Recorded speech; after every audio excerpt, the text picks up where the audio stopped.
સાથીઓ, મંચ પર તમે જોઈ લો, જેટલા પણ અહીંયા આગેવાનો બેઠા છે, એ ચાહે ભંગિયા રાઠવા હોય, રાધિકા રાઠવા હોય, રાજેશભાઈ રાઠવા હોય, એ ચાહે પરેશભાઈ રાઠવા હોય, નિરંજન વસાવા હોય, નવસિંહભાઈ સરપંચ હોય કે અમારા નાગરભાઈ રાઠવા હોય, અમારા મુકેશભાઈ બારિયા હોય કે ચૈતરભાઈ વસાવા હોય, હર હંમેશ અમે લોકો માટે અવાજ ઉઠાવતા તમે જોયા હશે. તમે મોબાઈલ ખોલતા હશો તો અમે લોકો માટે લડતા હશે, વિડીયો તમારામાં આવતા હશે. અમે લોકો માટે અવાજ બનતા હશે, એમની રજૂઆત કરતા હશે, લોકોને ન્યાય મળે એની વાત કરતા હશે. એના વિડીયો તમે હર હંમેશ જોતા હશો. અને એક બાજુ ભાજપના નેતાઓ, તમે તમારા નેતાઓ તરફ જોઈ લો, એ નેતાઓ તમને ધમકાવવાનું કામ કરતા હશે. એમના વિડીયો ડરાવતા આવતા હશે, ધમકી આપતા આવતા હશે, એમના ફોન આવતા હશે, મીટર કપી લઈશું, કેસ થશે, પોલીસ મોકલી દઈશું, પાણી નહીં મળે, ઝૂંપડું નહીં મળે, એવી વાત કરીને ડરાવે છે કે નથી ડરાવતા? ભાજપના નેતાઓ ડરાવે છે ને. ત્યારે એક બાજુ લોકોના અવાજ બનવા વાળા લોકો અમે બેઠા છે, તમારી લડાઈ લડવા વાળા લોકો અમે બેઠા છે, અને એક બાજુ આપણા લોકોને ડરાવવાની, ધમકાવવાની, દબાવવાની, રેડ પડાવવા વાળા લોકો બેઠા છે. ત્યારે એની સામે જે આજે તમારી હજારોની ઉપસ્થિતિ છે, તો આ મંચ પરથી મને એટલી ખાતરી થઈ ગઈ છે, એટલો વિશ્વાસ થઈ ગયો છે કે આવનારા દિવસોમાં આજે જે તમારી ઉપસ્થિતિ અમને બતાવે છે કે આવનારા દિવસોમાં જો આ વિસ્તારમાં ક્રાંતિ થશે તો આપણા છોટાઉદેપુર તાલુકાની ધરતી પરથી ક્રાંતિ થવાની છે.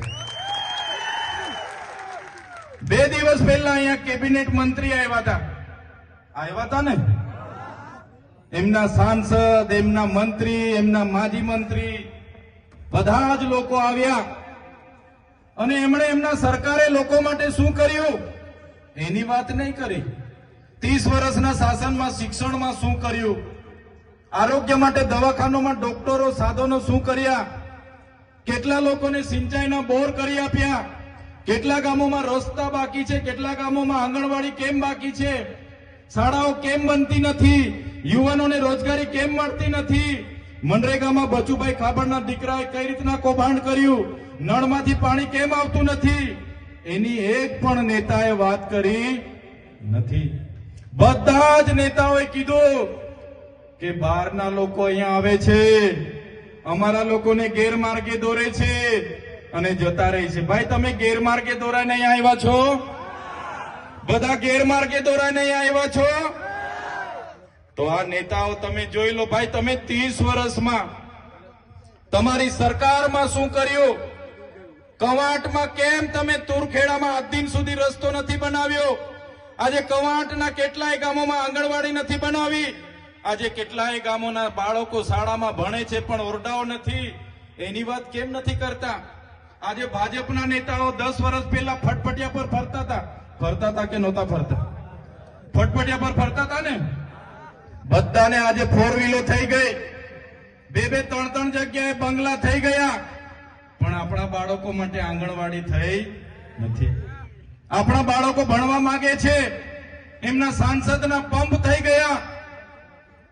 બહારથી આવેલા મંત્રીએ તો જ્વેલર્સમાં પાર્ટનરશિપ લઈ લીધી, સાપુતારામાં હોટલો ખોલી દીધી, બોમ્બેમાં હોટલો ખોલી દીધી, પણ આપણા બાળકો માટે નિશાળનો ઓરડો બન્યો નથી.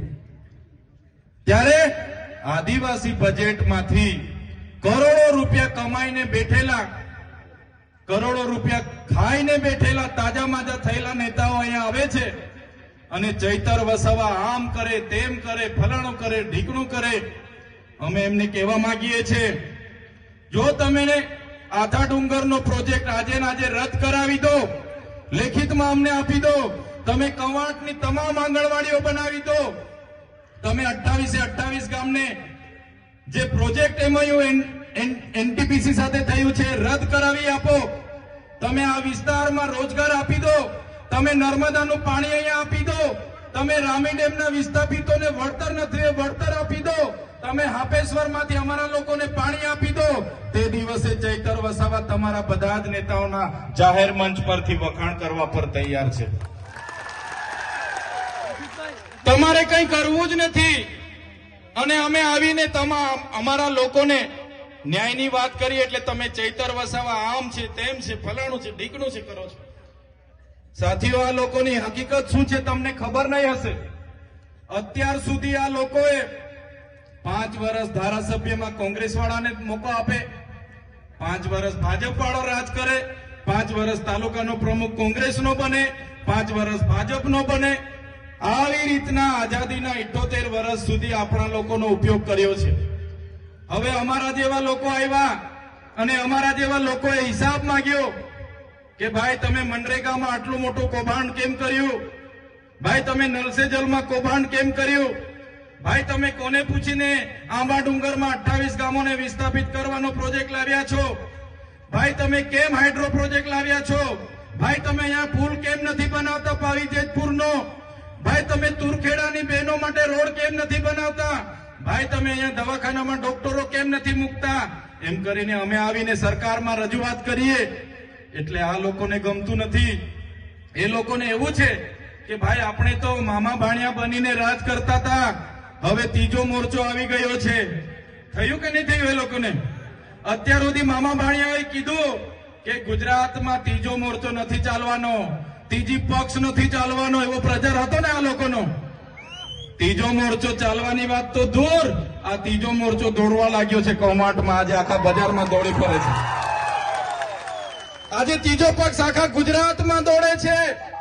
એટલા માટે આ લોકોને ડર પણ બેસી ગયો છે કે ભાઈ હવે તો મામા ભાણિયા આપણે વેવાય હતા, વેવાય વટુલોમાં 5 વર્ષ તમે કરતા હતા, 5 વર્ષ મારો વારો હતો. હવે તો આ બધા નવા આવ્યા છે, એ લોકો હવે લઈ જશે. એટલે બંને બાજુના નેતાઓ ભેગા થઈને એકલા ચૈતર વસાવાના અમારા ટીમોને રાતે પણ યાદ કરે છે. રાતે ઊંઘમાં પણ અમે દેખાઈએ છીએ, રાતે સપનામાં પણ ચૈતર વસાવા દેખાય. એટલે રાતે ઉઠીને 1 ગ્લાસ માટલાનું પાણી પીવું પડે ને સવારે અમે ઉઠીને જોઈએ તો મોબાઈલમાં એ લોકોના વિડીયો આવી જાય છે. સવારે એ લોકોના વિડીયો મારા મોબાઈલમાં આવી જાય છે. હા, પેલા બાજુના સાંસદો પણ, આ બાજુના સાંસદો પણ, મંત્રીઓ તંત્રીઓ ચૈતર વસાવા, ચૈતર વસાવા, ચૈતર વસાવા, ચૈતર વસાવા. એટલે અમારા જેવા સામાન્ય પરિવારના લોકો રાજનીતિમાં આવ્યા. આજે પરેશભાઈ જેવા રાજનીતિમાં આવ્યા, રાજેશભાઈ રાજનીતિમાં આવ્યા, નિરંજનભાઈ રાજનીતિમાં આવ્યા અને અમે ચોખ્ખી રાજનીતિ કરીએ છીએ. ઈમાનદારીપૂર્વક, પ્રમાણિકપૂર્વક અમારા લોકોને ન્યાય મળવો જોઈએ એની વાત કરીએ છીએ, શિક્ષણ મળવું જોઈએ એની વાત કરીએ છીએ. એટલા માટે હવે આ લોકોને ખબર પડી કે આપણી તો સત્તા જવાની, આપણી તો ખુરશી જવાની. અત્યાર સુધી તો ખોટું બોલી બોલીને મત લીધા, હવે ચાલવાનું નથી. ત્યારે આજે નેતાઓ પણ રોડ પર ઉતરીને 2 હાથ જોડે છે. આજે રોડ પર ઉતરીને ડિસ્કો કરે છે, નાચણું કરે છે. આવનારા દિવસોમાં અમારી ટીમ એટલી મહેનત આ વિસ્તારમાં કરશે તમારા માટે, એટલા પ્રયાસ આ વિસ્તારમાં કરશે કે તમારા સાંસદ, તમારા મંત્રી તંત્રી, તમારા તલાટી કમ મંત્રી તમને નહોતા મળતા ને, થોડા દિવસ ખાલી અમને આપો, આ તમારા મંત્રી તંત્રીઓ તમારા ગામડે ગલીએ ગલીએ અમે ફરતા કરી દઈશું. એ લોકો ચૂંટણી આવે અને બહાર નીકળતા હતા, હવે તમારા 12માં પણ આવશે, તમારી ભજનમાં પણ આવશે, તમે છઠ્ઠીમાં બોલાવશો છઠ્ઠીમાં પણ આવશે, અને તમે કહેશો ભાઈ ગોદ ભરાય છે તો તેમાં પણ આવશે, કહેશો કે ભાઈ આણું છે આણુંમાં આવજો તો આણુંમાં પણ આવશે. કેમ કે ત્રીજો મોરચો ચાલવા લાગ્યો છે, દોડવા લાગ્યો છે. એમની ખુરશીઓ અને સત્તાઓ જતી રહેવાની છે, એટલા માટે આ લોકો આજે અમને ટાર્ગેટ કરે છે. પણ મારા સાથીઓ, અમે કેમ કવાંટમાં આવીએ છીએ? અમે કવાંટમાં એટલા માટે આવીએ છીએ, અમારે તુરખેડામાં અમે તે વખતે ગયા, અમારી જ્યારે યુવાન દોત દીકરી, અમારી બેન રસ્તો ન હોવાથી એને એમ્બ્યુલન્સ ન પહોંચી, ડિલિવરીની પીડાથી એની પીડા ઉપડી અને ગામના યુવાનો ઝોલીમાં લઈને જતા હતા. એ બેન રસ્તામાં મરી ગયા. એ બેનના ઘરે હું ગયો અને દીકરો નાનો હતો, એ દીકરો રડે, એનો પરિવાર રડે, ત્યારે અમે બેનનું દુઃખ અમે મહેસૂસ કરીએ છીએ. જે બેન સાથે આ થયું એ આ ભાજપના નેતાઓને ખબર નથી પડતી. જે દિવસે આ ભાજપના સાંસદ, એમના મંત્રી, એમના ધારાસભ્યની બેન, પોતાની દીકરી સાથે આ રીતના ઝોલીમાં મૃત્યુ થશે ને, તે દિવસે આ લોકોને ભાન આવી જશે કે ડિલિવરીની પીડા શું હોય છે. અમે આ કવાંટની દીકરીને અમારા પોતાની બેનનું દુઃખ સમજીને મહેસૂસ કરીએ છીએ. અમારા ખેડૂત સાથે આજે અન્યાય થાય છે, અત્યાચાર થાય છે, અમારા યુવાનો સાથે આજે લાઠીચાર્જ થાય છે. અમારા યુવાનો ભણી ગણીને આગળ વધે પણ એને રોજગાર નથી મળતો, નોકરી નથી મળતી, પેપરો ફૂટે છે, નલ સે જલના નામે કરોડો રૂપિયાના કૌભાંડો થાય છે. આજે ગામડામાં રોજગારી આપવા માટે મનરેગા હતી, એમાં મંત્રી અને તંત્રીએ કરોડો રૂપિયાના કૌભાંડો કર્યા. આજે અમારા લોકો